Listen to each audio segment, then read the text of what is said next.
আসসালামু আলাইকুম রহমতুল্লাহ বরকাতুহু। তে বন্ধুগণ, আশা করি আল্লাহ পাকের রহমতে সকলে সহি সালামত আছেন।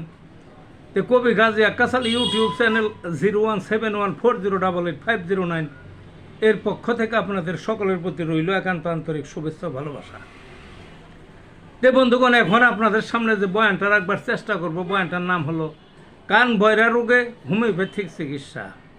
অর্থাৎ এই যে মানুষের যে কান বয়রা, কানে একেবারেই শোনে না বা অল্প শোনে, অর্থাৎ কান অকেজো, কান দেখতে ভালো, দেখা যায় ভালোই আছে, কিন্তু ওর যে কানে শোনার যে ফাংশন এটা নষ্ট হয়ে গেছে, এটাই হলো বয়রা।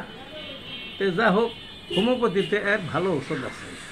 তবে তার আগে কয়েকটা কথা না বললে নয়। বয়রা হয় কী কারণে?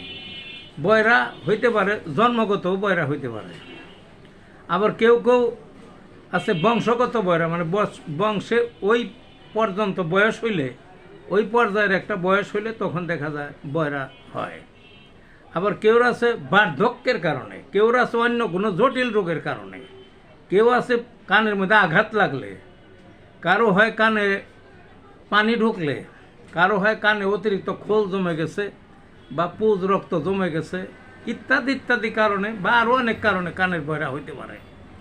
হোমিওপ্যাথিতে ভালো ভালো ওষুধ আছে এবং পারফেক্ট ওষুধ অবশ্যই সারে। তো কিছু ওষুধের সাথে পরিচয় করিয়ে দিই।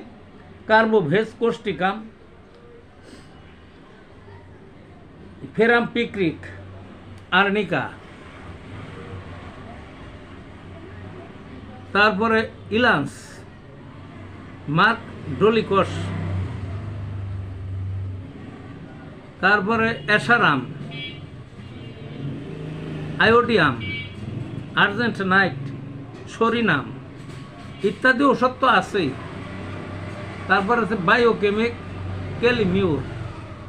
এই সব ওষুধ না, এই লক্ষণ অনুযায়ী কী কারণে হয়েছে এটা বোঝার পরে ওই দু একটা এই যে ওষুধগুলোর নাম বললাম এর মধ্যে থেকে একটা বা দুটো ওষুধ চলবে পটেন্সি, আর একটা হলো সাথে একটা বায়োকেমি, ওই ক্যালিমিউর চলবে। যেমন তেমন বয়রা কান অবশ্যই ভালো হয়ে যাবে। তো ভালো থাকুন বন্ধুগণ।